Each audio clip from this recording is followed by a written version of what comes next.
I'm Conrad Bahr, C-Red, and it's time for another Pigskin preview. Today we'll be looking at the 2024 football season for the Gilmer Buckeyes. We'll get right into the preview after this word from Gilmer Tire and Auto.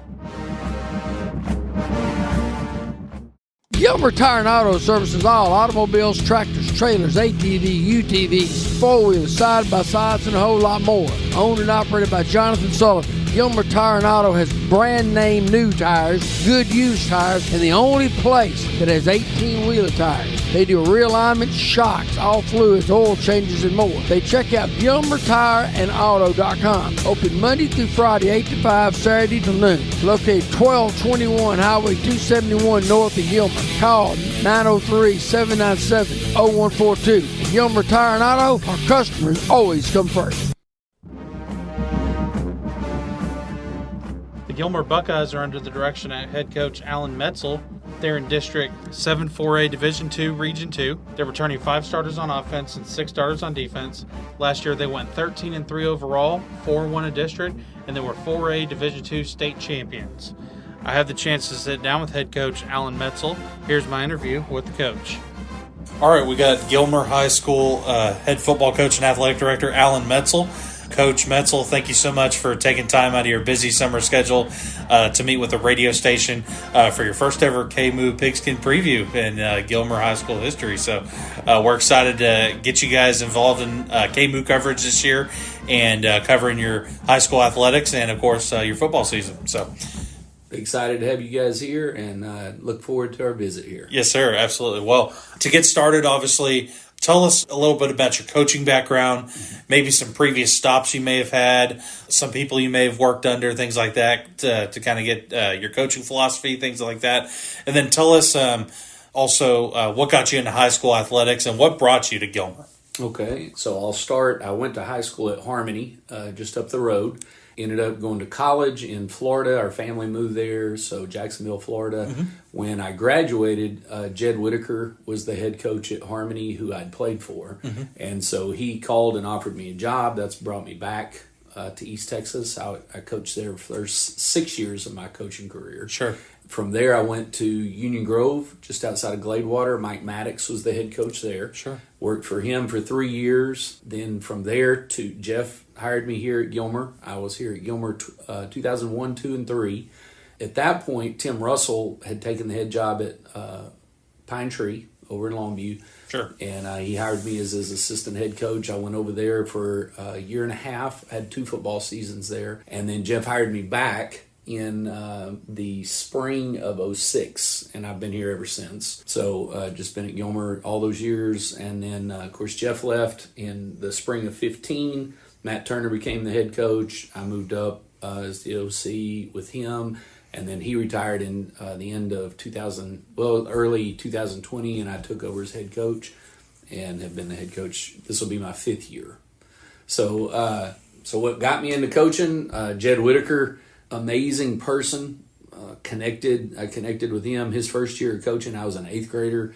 Grew up under him, playing for him. He invested in not just me, but in so many people, and I wanted to be like that. You know, I really admired the effect that he had on people. I saw the way, he was always taking care of kids who had needs, whether it was giving them rides or making sure they could go to the prom or building a kid up after he just had a tough play or game or whatever the case may be. And to me, those things are pivotal when you're looking at some critical times in that teenage life, teenage era of your life where you're trying to figure out your way. And so that had a huge impact on me, and it made me want to go into coaching. And I'm 30 going into 33 years now, and so grateful that I made that choice. Yes, sir. All right. Obviously, you guys are coming off of a state championship win. So tell us how this off-season's gone and how workouts have gone building off a state championship win. Well, it obviously creates some momentum. There's a level of excitement. There's a level of buy-in. We have a number of kids coming back, and so they they understand the specialness of it. They understand the amount of effort, energy, sacrifice, etc. There's a trust factor, I think, that improves from the standpoint when you're telling a kid, hey, if you'll do these things, you're going to put yourself in the position to have success, and they've seen that take place. So whenever we're in the weight room or whenever we're working on the field or whatever the case may be, they're amped up a little bit more. They're willing to be accountable because they know that those are the things you have to do to be successful and to continue at that level. And then you got young guys who they want their opportunity to be able to play in Cowboy Stadium and get a ring and those kind of things. So had really good workouts all summer long. We've had averaged over 200 young men a week throughout the summer up here working out, and that goes all the way down through junior high. And so couldn't be more pleased with the participation, and we should come into practices here August 5th in pretty good shape. Yes, sir. All right, so talk about last season a little bit briefly. Talk about your first state championship win as a head coach and what it's meant to you after all these years of coaching. Well, last year, we came into the season, it wasn't one of those things where we were ranked number one. We knew we had some talent and we had a ranking, but we weren't in that top 2 or 3 even. And we were young on defense. We had some guys that we had to see what they could do and how they fit our scheme, that sort of thing, as we had a pretty good exodus of some defensive players the year before. So we started out pretty slow, quite frankly, and allowed a lot of points there for the first 5 or 6 games. And so we were about 2 to 3, 4 weeks in, and we realized, okay, we're going to have to make some changes. We're going to have to, maybe our scheme that we've done for 20-something years, is we don't have the right skill sets in some of the positions. So we had to make some alterations there. We also were able to bring up a few freshmen, a couple of sophomore kids off the JV that we felt like had a high ceiling. But then once you bring them up, now you've got to coach them up. So it wasn't like it was a quick fix. All of a sudden you move them up and everything was working. But we just stayed at it. We took our loss to Pleasant Grove there at the first of district. But we felt like we were making some of the changes that were going to benefit us later on. And so throughout the rest of district, I felt like we were taking incremental steps. We got to week 10. We had a real tragedy on our team. One of our players' mom, her life was taken, and his aunt, and that really, I would say, we had put the work in and we had made some of those schematic changes, but then you saw the team lock in at another level in rallying around this player, and the community did as well. And so I felt like that's where you saw us kind of shift in and go into a different gear almost. And so for the next, 6 weeks, we just improved each week, and were able to win that championship, beat Carthage in an incredible game, and then beat Belleville in that state championship. So what does it mean? It means it's amazing how when people sacrifice and work hard, that good things happen. It's not rocket science. And so we're very blessed, we're very thankful, and right now the mantra is we're 0-0, so we start over. Yes, sir. Talk about some kids you got coming back, or talk about some position groups that you're excited about returning. Tell us, how they're going to help the kids around you and your staff. Mm-hmm. Well, one of our positions is quarterback. We have a returning All-State quarterback, Caden Tennyson. He started his sophomore and junior year. Caden has aspirations to play in college. His brother plays quarterback at UTSA, and he has aspirations to play.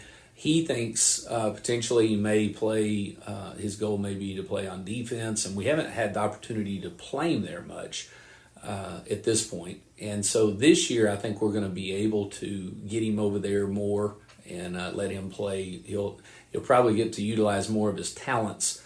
He'll play quarterback, he'll play defense. So, we'll move him around all over the field and try and use him as best we can. So, but having that quarterback position, you feel good when they come back.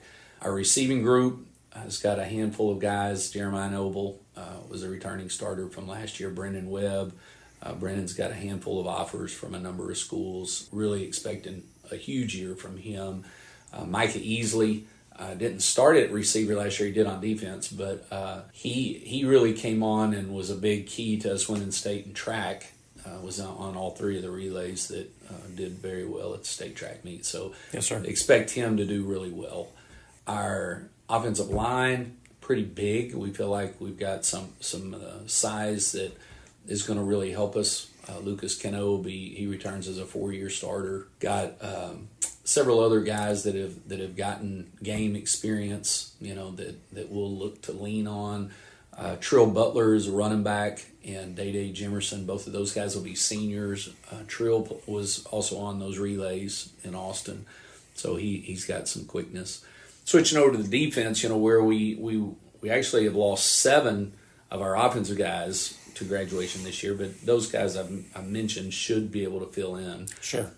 Defensively, we have a lot coming back, and so our defensive line, which started out last year kind of as a spot we were having to shore up, will come in as a strength. Tyler Hagler has been offered by a number of schools, North Texas, UTSA, Texas Tech, a number of schools. He's 300-plus nose guard, one technique. Then we've got guys, Davion King, Trey Lee, Jet Bates. All of those guys played a good bit last year. Those were some of those young guys that had to step up. Linebacker position, Grayson Bates is going to be one of our inside guys. We feel like Devin McDonald possibly. You start looking at outside linebackers / rover type guys, Jeremiah Noble, Braden Pate. Secondary, we have a handful of guys that are coming back.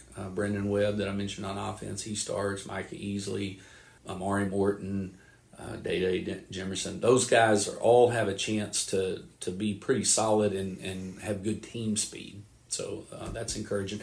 And then I'll mention our kicker, which is Braden Pate. He also plays linebacker. He led the nation in scoring last year, according to Max Preps. And so he returns as a senior this year. He had 130 points last year. So, that's a weapon in and of itself that we look forward to having come back this year. Oh, sure. Have you had any additions to your staff, or have you had any departures to your staff since coming off the state championship? And tell us about your additions and how they're going to benefit your kids. Okay. Our baseball coach went to, I'm saying that because he also coaches football. Sure. But he went into private business, and so I moved a guy that was already on our staff into that position. He's been a long-time head coach at Harmony and various other schools. Ronnie McNeil, he and I we both went to school at Harmony, grew up together, and so he'll slide right into that spot, and feel like that'll be a great addition. And then one of our secondary coaches moved out to West Texas, so we hired Kenny Kennedy, who's been at Jacksonville, a long-time Jacksonville coach, played at Jacksonville. We have Randall Kennedy on our staff. This is his uncle, Kenny. And so Kenny's been a DC. He's done well. He'll be one of our linebacker coaches. So that's a great addition. And then we got Cody Robinson, who was a linebacker coach for us back in the mid-2014, 15, 16, somewhere in there, that era when we won our last state championship. And he's been the head coach at Pampa up in the Panhandle. Yeah. And so we were able to get he and his wife to move back. So he joins our staff to coach linebackers and shuffled our staff a little bit in there. So positionally, sure. But to make spots for all the guys that it's a really good fit. So he's a great addition for our staff. When you get guys who have been head coaches and had the opportunity to have a bigger picture, it just makes your staff more solid. As long as they understand how to fit in their role, and that'll be no issue with Cody. He really is very gifted. Yes, sir. All right, now I know you guys are coming off of a state championship win. I know you guys said you had some adversity to overcome and during the season, but is there anything in particular you may have done different this offseason that you may have done different in your years of coaching? I think whenever you have success, you have the opportunity to push that envelope a little further. And so I think being able to ratchet up maybe the intensity at different times during the spring, a very intense boot camp. We have the boot camp every year, but when you're riding that momentum of success, then you can lean into them a little bit more. So I would say generally that we attempted to do that. Aside from that, I would say no, we didn't do too many things different because we feel like for the most part we have a routine that we want to work in, and guys have a structure that they are confident about, and we've kept that the same, and hopefully that will serve us well again this year. All right, this is a redistricting year, obviously, for everybody. So tell us about your schedule this year and your new district, and then tell us about your non-district schedule as well. And tell us about maybe some opponents that are on the schedule that Gilmer maybe hadn't seen in a while or hadn't played in a while, things of that nature, if you can kind of expand on that. Sure. So, start when you have the district realignment, everything starts over, and setting up your pre-district games, it's always challenging for us.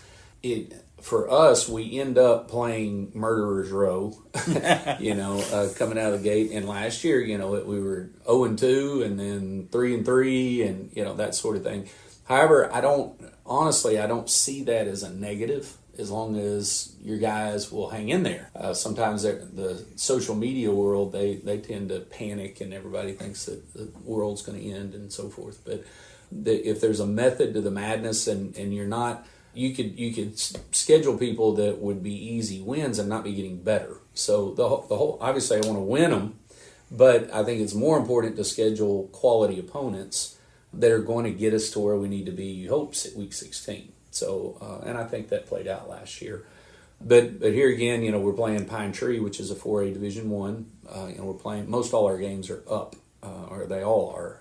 Early, so they're 4A Division I. They came down from 5A Division II. Sure.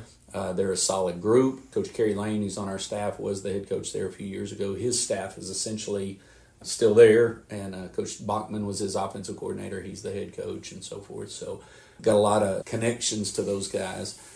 They're doing a great job and really have a hard-nosed team, so that'll be a tough one right out of the box. Then you're talking about Chapel Hill, who played in 4A Division I state championship. Then you got Kilgore here, who's perennially, just so tough, and it usually comes down to them in Chapel Hill in the playoffs to see who moves on to state. Round 4 is Lindale, just like they're the same. They all beat each other, last year. So it's crazy how that happened. So just bam, bam, bam, right in a row. They talk about they're the District of Doom, and we play all of them. So we understand and respect all their coaching staffs. All those guys do a great job, and their players are tough and high level of respect for all those guys. Week 5, we're playing Brenham. We're playing at a neutral site. It's their quote-unquote home game, but at a neutral site playing in Huntsville. Couldn't tell you anything about Brenham. They couldn't find a game. We couldn't find a game. It's a pretty good haul for both of us, but... we wanted to play, and so we called and said, hey, let's do it. They're 5A Division II, so that'll be another challenge for us, but I want to play. So that's what we'll do, and we'll watch film on them here in a few weeks and try and figure it out and what they do, and hopefully we'll be okay. So moving from there, we're off a week and then move into district. Our district is perennially one of the toughest. You've got Pleasant Grove, who's always ranked in the top 5 of 4A Division II, year in and year out. And then Liberty Ilo went down to 3A. So you have a very athletic team that moved out. You had Van moved in. Van, with Coach Moffitt, one of the best coached teams in East Texas. They're going to be tough. They're always big. They play hard. They're not going to give you a thing. And so them moving in, we have tons of respect for their program and have played them multiple years in the playoffs, through the past few years. So they move in. Obviously, Pittsburgh, Tristan Abram doing a great job. We've got North Lamar, Paris North Lamar to finish the year. And then Brandon Joslin over at Spring Hill. They were very competitive last year and really moved up. He's got them playing well. We expect our district to be one of the better ones in Texas again. All right, Coach, any final thoughts for the Gilmer community and KMOO? Exciting year ahead. We've so much fun last year once we got going. And sure. the people in Gilmer, they have high expectations. They have a desire to win, a desire to for the kids to play hard and do it the right way and so forth. And that matches with our vision. It matches with our mission statement, and we wouldn't want it any other way. We really wouldn't. And so when you get to live in a town that eats and drinks and sleeps and breathes high school football, it's really very satisfying. It's very rewarding, because that's the topic of conversation. That's when you go to one of the restaurants in town and people are in there eating breakfast or drinking coffee or whatever. That's what they want to know about, and people have been wearing me out all summer. How are we going to be this year, which Yes, is sir. good. I like it. I want them thinking about it. Yes, sir. And so I'm excited to have another season. It's a blessing to have the opportunity to work with kids and to invest into them, and hopefully be for them like Coach Whitaker was for me. And I'm excited to start year 33. Absolutely. Well, Coach, thank you so much. Thank you so much for letting us cover Gilmer this year, and we look forward to the future relationship we'll have together, and appreciate everything, and good luck this season. Thanks so much. Appreciate you. All right. Thanks, Coach. The Gilmer Buckeyes will begin their 2024 football season at home versus the Pine Tree Pirates. I want to thank head coach Alan Metzel for taking the time to sit down with us for this preview. I also want to thank Gilmer Tire and Auto for sponsoring this Gilmer Pigskin preview. Tomorrow we'll begin our next Pigskin preview with the 2024 football season for the Lone Oak Buffaloes, brought to you by Tiny Town Academy. I'm Conrad Bahr, C-Rat, and you've been listening to the Butler7media Pigskin preview for the Gilmer Buckeyes. Thanks for listening. Have a great evening.